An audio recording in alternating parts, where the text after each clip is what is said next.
歡迎嚟到懸疑檔案。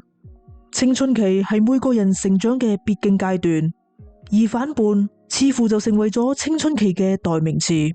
好多青少年喺呢個時期都會因為同父母嘅意見不合而開始頂撞佢哋，甚至係選擇離家出走。2002年，一位16歲嘅少女離家出走之後，就永遠都返唔到屋企啦。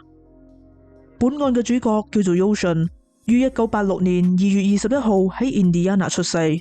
佢喺童年時期就跟住父母搬到咗佛州生活。Yotion 熱愛唱歌，亦都中意創作。佢經常同家姐一齊寫歌，並夢想要成為一位出色嘅歌手。佢知道歌手呢條路唔容易行，如果冇辦法夢想成真嘅話，佢就打算成為一位娛樂律師，處理娛樂界嘅法律事務。同其他處於青春期嘅青少年一樣，Yotion 經常都會因為同父母意見不合而同佢哋嗌交。佢曾經離家出走過好幾次，不過通常1、2日之後就會乖乖返屋企啦。2002年7月31號，Yotion 因為被父母發現吸食大麻而同佢哋嗌交，跟住就離家出走啦。雖然 Yotion 並唔係第一次離家出走，不過父母都係非常擔心佢，加上佢呢一次吸食咗大麻，所以父母更加擔心。於是佢哋聯絡咗 Yotion 嘅朋友，亦都去咗佢平時會去嘅地方，但係就一直揾唔到佢。直到夜晚，佢哋都仲係冇 Yotion 嘅消息，所以就決定報警。第2日早晨，一位電工喺 Tampa 市郊區嘅樹林度發現咗一具衣衫不整嘅女性遺體。死者被證實為16歲嘅 Yotion， 佢嘅喉嚨被割開，頭部同面部都有被鈍器襲擊嘅傷痕，雙手亦都有多處嘅防禦性傷痕。經過解剖之後，喉嚨嘅傷口並唔係 Yotion 嘅致命傷，佢係因為俾人扭斷條頸而死噶，生前並冇遭到性侵。另外，法醫亦都喺 Yotion 手指公嘅傷口度發現咗一條有髮根嘅頭髮，相信係兇手留低噶。警方喺距離遺體大約30尺嘅地方發現咗一條清晰嘅胎痕，相信 Yotion 係喺其他地方遇害之後再被兇手載到呢度棄屍。鑑證人員幫胎痕做咗倒模，並輸入咗車胎製造商嘅系統，結果顯示有7款車胎都可能造成呢種胎痕，而使用呢款車胎嘅都係好似 pickup 或者係 SUV 等呢類比較大型嘅汽車。警方一直都諗唔通，到底邊個會咁殘忍殺害一位只有16歲嘅少女。於是佢哋詢問咗 Yotion 嘅屋企人有冇任何懷疑嘅對象。呢個時候 Yotion 嘅媽媽提到咗一個名 John。 60歲嘅 John 住喺佢哋屋企附近嘅拖車公園度，時不時都會過嚟屋企度坐下。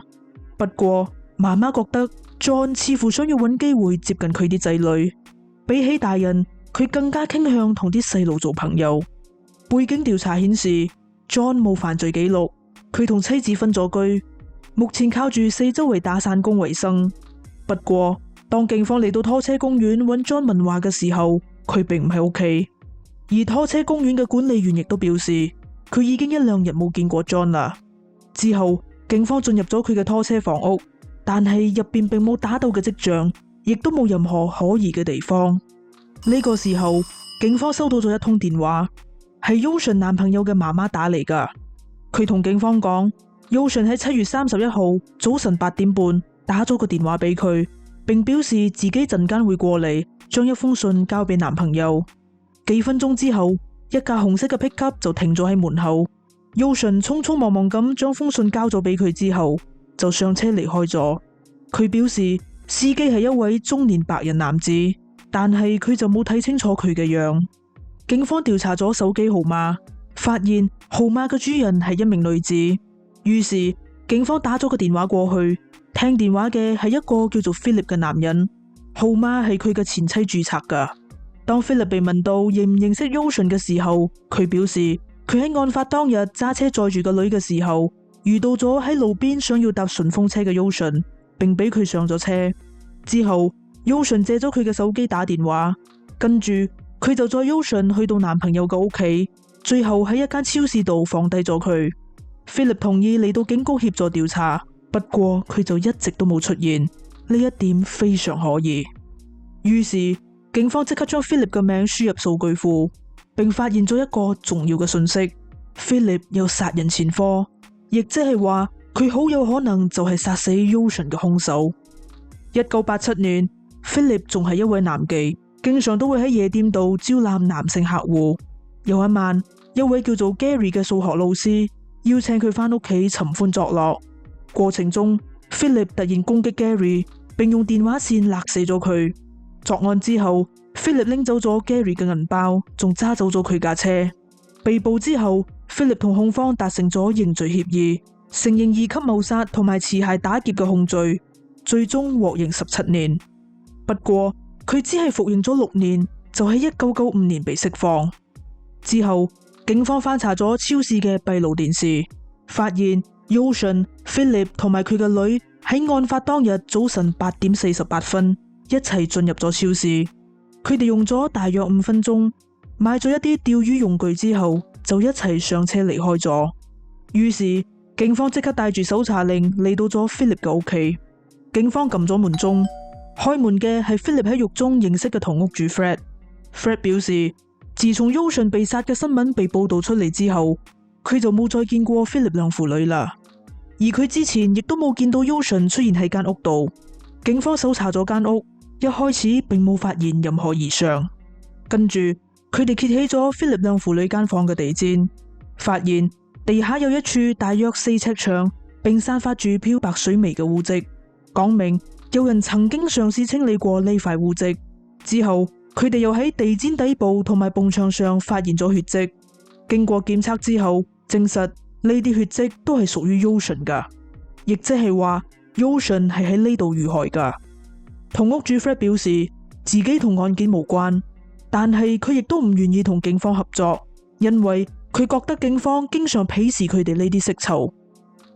有咗呢啲證據之後，警方下一步要做嘅就係逮捕 Philip， 但係警方就一直都揾唔到佢。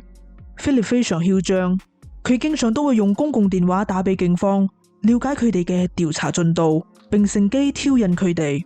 每次結束通話之後，Philip 都會揸車去到下一個目的地，所以佢嘅足跡遍佈全美，警方根本就冇辦法掌握佢嘅行蹤。最後，Philip 仲直接切斷咗同警方嘅聯繫，令警方嘅追捕行動變得更加困難。2個月之後，警方喺一間超市嘅停車場度發現咗一架被遺棄嘅紅色 pickup， 而呢度距離 Ocean 遺體被發現嘅地方只有80公里嘅距離。警方將車牌號碼輸入系統，證實呢架車係屬於 Philip 噶。不過4條胎都已經嚴重磨損，冇咗紋路。警方相信 Philip 應該係喺棄車之前就將已經磨損嘅車胎換咗上去，令警方冇辦法進行胎痕比對。不過百密一疏嘅 Philip 就喺雜物箱度留低咗一項關鍵嘅證據。警方喺入邊揾到咗3卷菲林，並將啲相曬咗出嚟。其中一張相影到咗 pickup 嘅車胎，而呢款車胎就係其中一款符合伏屍現場胎痕嘅車胎。呢個時候，警方揾到咗 Philip 嘅女 Patricia。Philip 喺案發之後就將個女寄養喺朋友嘅屋企度，跟住就展開咗逃亡。Patricia 同警方講，佢哋3個人喺案發當日一齊去咗游水同埋釣魚。返到屋企之後，佢哋就一齊打機同埋睇電視。當晚，爸爸同 Ocean 進入咗間房，而佢就唔小心喺客廳嘅梳化度瞓着咗。當佢醒返之後， Ocean 已經唔喺屋企啦。佢認為 Ocean 可能係喺佢瞓着嘅時候離開咗，而佢亦都唔知道爸爸而家喺邊度。直到目前為止，所有嘅證據都指向咗 Philip， 但係警方就一直都冇辦法揾到佢。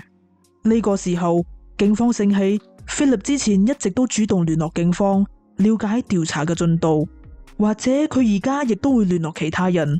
於是警方向法庭申請咗手令，監聽 Philip 同屋主 Fred 嘅電話，並希望 Philip 會聯絡佢。果然不出所料， Philip 真係用咗公共電話聯絡咗 Fred。呢一次警方成功喺北卡逮捕咗 Philip。呢個時候佢已經逃亡咗1年啦。喺審訊室， Philip 表現得非常唔合作，並一直迴避警方嘅問題。You remember Ocean if I showed you a picture of her? You don't know how many girls I meet, you know, see them Well, one time. I'm talking about twice. the one. I am talking about the one that was at Fred's house. You two were together. I'm listening to you, but I still don't know. 不過 DNA 係唔會呃人㗎。經過檢測之後 ，Philip 嘅 DNA 同喺 Ocean 手上揾到嘅頭髮 DNA 吻合，亦即係話 Philip 就係兇手。雖然係咁，警方都係懷疑同屋主 Fred 有涉案，所以就搜查咗佢架 SUV。佢哋喺副駕駛座度發現咗血跡，不過血跡並唔屬於 Ocean， 而係屬於 Fred 嘅仔。相信係仔仔喺擦傷流血之後，唔小心將啲血揩到咗座椅。另外 ，Fred 亦都表示，案發當晚佢喺 Tampa 市返緊工，公司之後亦都證實咗佢嘅不在場證據，所以佢嘅嫌疑亦都被排除咗。警方推斷案發當日 ，Philip 邀請 Ocean 搭順風車，可能係見到 Philip 架車度仲載住個女 Patricia， 所以 Ocean 就放下咗戒心。根據 Patricia 嘅口供，佢哋3個人一齊去游水同埋釣魚，之後再返到屋企度打機同埋睇電視，跟住佢就喺梳化度瞓着咗。警方相信 Philip 應該係趁住女女瞓着之後，想要同 Ocean 發生關係，但係就被 Ocean 拒絕咗，於是佢哋就發生咗肢體衝突。Ocean 喺混亂中捉住 Philip 嘅頭髮，而 Philip 就用手箍住 Ocean 條頸，並用刀解開咗佢嘅喉嚨。之後 Philip 就將 Ocean 嘅遺體載到樹林度棄屍，再返屋企清理現場。2008年3月，本案正式開審。Philip 喺庭上嘅態度囂張，除咗怒啤 Ocean 嘅屋企人，佢亦都時不時對住佢哋擠眉弄眼，表現得毫無悔意。辯方打算以精神病作為抗辯理由，佢哋呈上咗2位心理學家嘅報告，證實 Philip 患有躁鬱症同埋間歇性暴怒障礙，導致佢會突然做出暴力同埋攻擊性嘅行為，而呢一切都同佢喺童年時期被爸爸虐待嘅經歷有關。